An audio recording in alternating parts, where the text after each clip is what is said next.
Dalam hadis sahih riwayat Imam Muslim dinyatakan bahwa Dajjal itu adalah seorang Yahudi.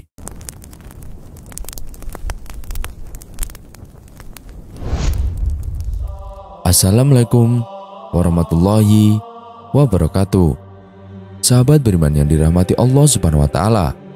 Dajjal itu sighah mubalaghah atau bentuk persangatan dari kata dajjala yang artinya pembohong besar. Secara terminologis, Dajjal diartikan sebagai orang yang menutupi sesuatu karena ia disebut dalam hadis sebagai awar atau ia dianggap telah menutupi kebenaran dan orang yang paling berdusta. Pemaknaan literal seperti ini pernah terjadi dalam sejarah Islam. Para pendusta atas nama agama sering disebut sebagai kadzab Dajjal. Ada beberapa riwayat hadis sahih yang menjelaskan tentang Dajjal itu. Di antaranya hadis riwayat Abdullah ibnu Umar radhiyallahu an. Beliau berkata, Rasulullah berdiri di depan para sahabat, maka Rasulullah memuji Allah yang memang ahlinya. Kemudian beliau menuturkan tentang Dajjal. Kemudian berkata, aku mengingatkanmu dan tidaklah setiap nabi kecuali mengingatkan kaumnya. Tetapi akan aku katakan padamu perkataan yang tidak pernah dikatakan oleh para nabi kepada kaumnya. Sesungguhnya Dajjal itu bermata satu dan sesungguhnya Allah tidak bermata satu. Hadis Bukhari dan Muslim. Hadis Ubadah bin As-Samit radhiyallahu anhu, Rasulullah SAW bersabda, sesungguhnya Dajjal adalah seorang laki-laki, pendek, jarak antara kedua betisnya berjauhan, keriting, buta sebelah, mata yang terhapus tidak terlalu menonjol, tidak pula terlalu dalam. Maka jika dia melakukan kerancuan atau mengaku sebagai Rob kepadamu, maka ketahuilah, sesungguhnya Rob kalian tidak buta sebelah. Hadis riwayat Abu Dawud. Ibnu Abbas berkata, Rasulullah bersabda, dalam keadaan demikian, saudaraku Nabi Isa ibnu Maryam turun dari langit pada Jabal Afiq sebagai iman yang memberi petunjuk dan hakim yang adil. Ditarikh oleh Ishaq ibnu Basir dan Ibnu Asakir sebagaimana tersebut dalam Kanzul Ummal. Demikianlah bahwa di akhir zaman akan ada dua manusia utama yang memperbaiki keadaan umat.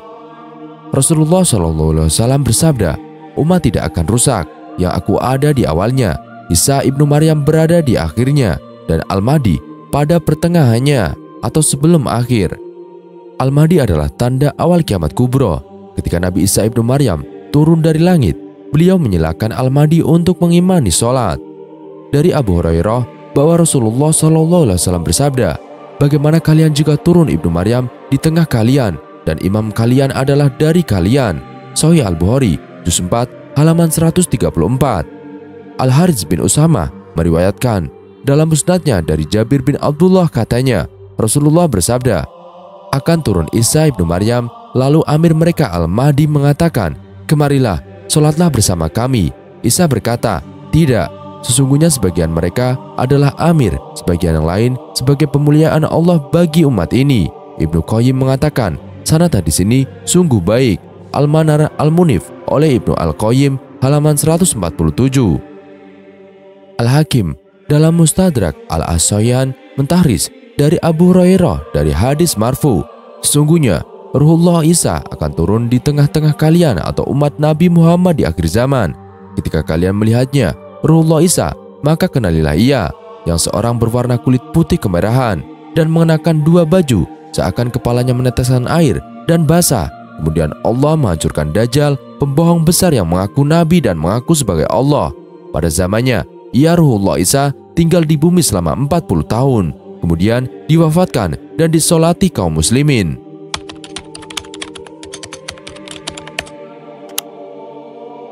Rasulullah SAW menyatakan bahwa selepas berhasil membunuh Dajjal, Isa ibnu Maryam tinggal di bumi selama 40 tahun. Aisyah radhiyallahu anhuma mengatakan bahwa Rasulullah SAW bersabda, jika Dajjal telah keluar dan saya masih hidup, maka saya akan membela menjaga kalian. Namun Dajjal keluar sesudahku, sesungguhnya Rob kalian Azza wa Jalla tidaklah buta, sebelah bermata satu, dan Dajjal akan keluar di Yahudi Asibihan hingga ia datang ke Madinah dan turun di tepinya, yang mana Madinah pada waktu itu memiliki 7 pintu. Pada setiap pintu terdapat malaikat yang menjaga, lalu akan keluar menuju kepada Dajjal sejelek-jelek penduduk Madinah darinya hingga ke Syam tepat di kota Palestina di pintu Lut. Sesekali Abu Daud berkata, hingga Dajjal datang atau tiba di Palestina di pintu Lut, lalu Isa alaihissalam turun dan membunuhnya. Kemudian Isa alaihissalam tinggal di bumi selama 40 tahun dan menjadi imam yang adil dan hakim yang adil. Hadis riwayat Ahmad, halaman 6 nomor 75. Pendapat para sahabat dan ulama yang mutabar bahwa Dajjal itu adalah yang pertama, individu atau seseorang. Yang kedua, seorang Yahudi. Yang ketiga, ia keluar dari Khurasan atau Asibihan dan sekitar itu, jadi tidak ada dikatakan ia keluar dari Eropa, Afrika, Asia, atau Australia. Dalam hadis sahih riwayat Imam Muslim dinyatakan bahwa Dajjal itu adalah seorang Yahudi. Sesungguhnya ia adalah seorang Yahudi. Sesungguhnya ia tidak punya keturunan dan sesungguhnya ia tidak bisa masuk di Madinah dan tidak masuk Mekah. Sebelum Dajjal akhir zaman ini akan ada banyak pendusta. Rasulullah SAW menyebut akan ada hampir 30 orang pendusta yang berkarakter Dajjal. Hadis dari Huzaifah dengan jumlah 27. Dalam umatku ada 27 para pendusta, yakni para Dajjal. Di antara mereka 4 orang wanita.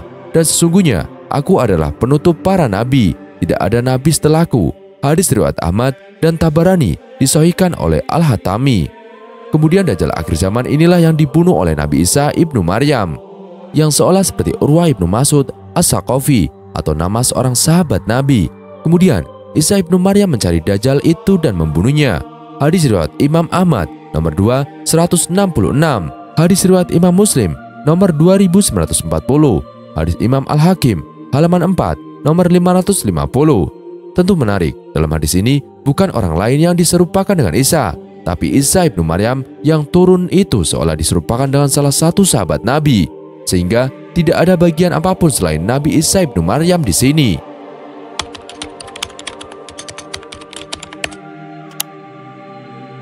Dari Anawas bin Sam'an berkata, pada suatu pagi Rasulullah SAW menyebut Dajjal. Beliau melirikkan suara dan mengeraskannya hingga kami mengiranya berada di sekelompok pohon kurma. Saat Dajjal seperti itu, tiba-tiba Isa putra Maryam turun di sebelah timur Damaskus di Menara Putih dengan mengenakan 2 baju yang dicelup wars dan zafran, seraya meletakkan kedua tangannya di atas sayap 2 malaikat. Bila ia menundukkan kepala, air pun menetes. Ketika ia mengangkat kepala, air pun bercucuran seperti mutiara. Tidaklah orang kafir mencium bau darinya, melainkan ia akan mati. Sungguh bau napasnya sejauh mata memandang. Isa mencari Dajjal hingga menemuinya di pintu Lut, lalu membunuhnya. Setelah itu, Isa ibnu Maryam mendatangi suatu kaum yang dijaga oleh Allah dari Dajjal. Ia mengusap wajah-wajah mereka dan menceritakan tingkatan-tingkatan mereka di surga. Hadis riwayat Muslim nomor 2937. Kemunculan Dajjal menjadi pertanda kiamat. Banyak riwayat menyebutkan bahwa makhluk bermata satu ini menjadi ujian keimanan terbesar kaum muslimin di muka bumi ini. Dajjal senantiasa memberdaya manusia dengan fitnah-fitnah yang menjerumuskan serta mengikis keimanan seorang kepada Allah Subhanahu wa Ta'ala.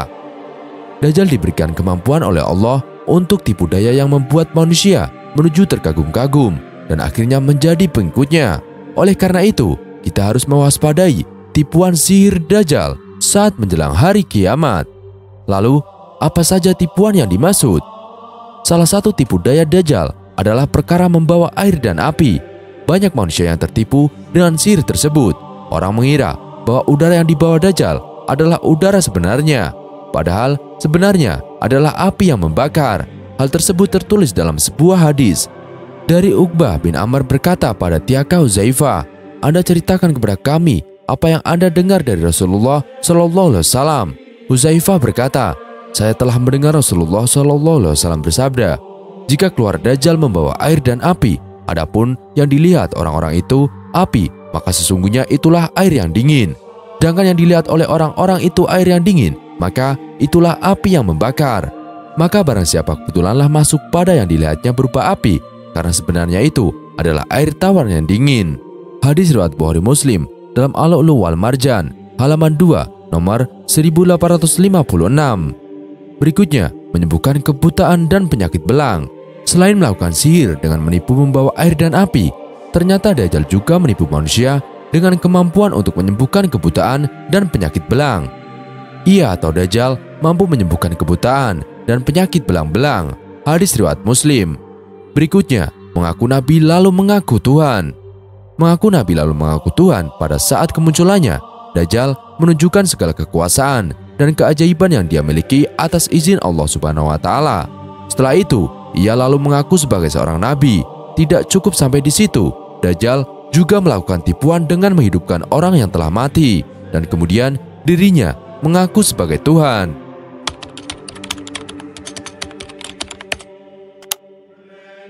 Untuk terhindar dari Dajjal, Rasulullah menganjurkan kita untuk membaca atau menghafal bagian surat Al-Kahfi. Dari Abu Darda radhiyallahu an bahwa Nabi SAW bersabda, "Barang siapa yang menghafal 10 ayat dari bagian awal surat Al-Kahfi, niscaya dia akan terlindungi dari fitnah Dajjal." Dalam riwayat yang lain disebutkan 10 ayat akhir dari Al-Kahfi. Rasulullah juga bersabda, "Barang siapa di antara kalian mendapati zamannya Dajjal, bacalah awal-awal surat Al-Kahfi." Dalam redaksi lain, Rasulullah bersabda, "Barang siapa membaca 10 ayat terakhir Al-Kahfi, ia akan dilindungi dari fitnah Dajjal." Apa hikmahnya? Surat Al-Kahfi itu menceritakan kekuasaan Allah sehingga menidurkan Ashabul Kahfi hingga 309 tahun. Ini adalah peristiwa yang di luar kebiasaan. Nah, dalam hubungannya dengan Dajjal itu adalah bahwa di antara hal yang di luar kebiasaan itu ada yang disertai pengakuan dan ada yang tidak pakai pengakuan. Kalau dalam pengakuan, maka ada pengakuan sebagai Tuhan, kenabian, kewalian, dan pengakuan sihir atau ketaatan pada setan. Yang mengaku sebagai Tuhan, misalnya, adalah Fir'aun, dan nanti di akhir zaman yang mengaku sebagai Tuhan adalah Dajjal. Dajjal adalah fitnah terbesar yang bisa memporak-porandakan iman kita. Karena itu, penting sekali selalu membaca Al-Kahfi dan merenungi maknanya. Dalam surat itu juga disebutkan keyakinan yang salah dengan menyatakan bahwa Allah punya anak. Berikut adalah 3 golongan yang meyakini bahwa pertama Allah punya anak, yaitu para kafir Arab yang menyatakan bahwa malaikat adalah anak putrinya Allah. Kedua, Nasrani yang menyatakan bahwa Al-Masih adalah putra Allah. Ketiga, Yahudi yang menyatakan bahwa Uzair adalah putra Allah. Fakhruddin Ar-Razi, Mafatihul Ghaib, Juz 21, nomor 7. Ketiga keyakinan itu salah. Islam sudah menggariskan Allah adalah zat yang esa, tidak beranak dan tidak diperanakan. Tidak akan terjadi hari kiamat hingga dibangkitkan dajjal-dajjal pendusta yang jumlahnya mendekati 30. Semuanya mengaku bahwa mereka adalah utusan Allah Subhanahu wa taala.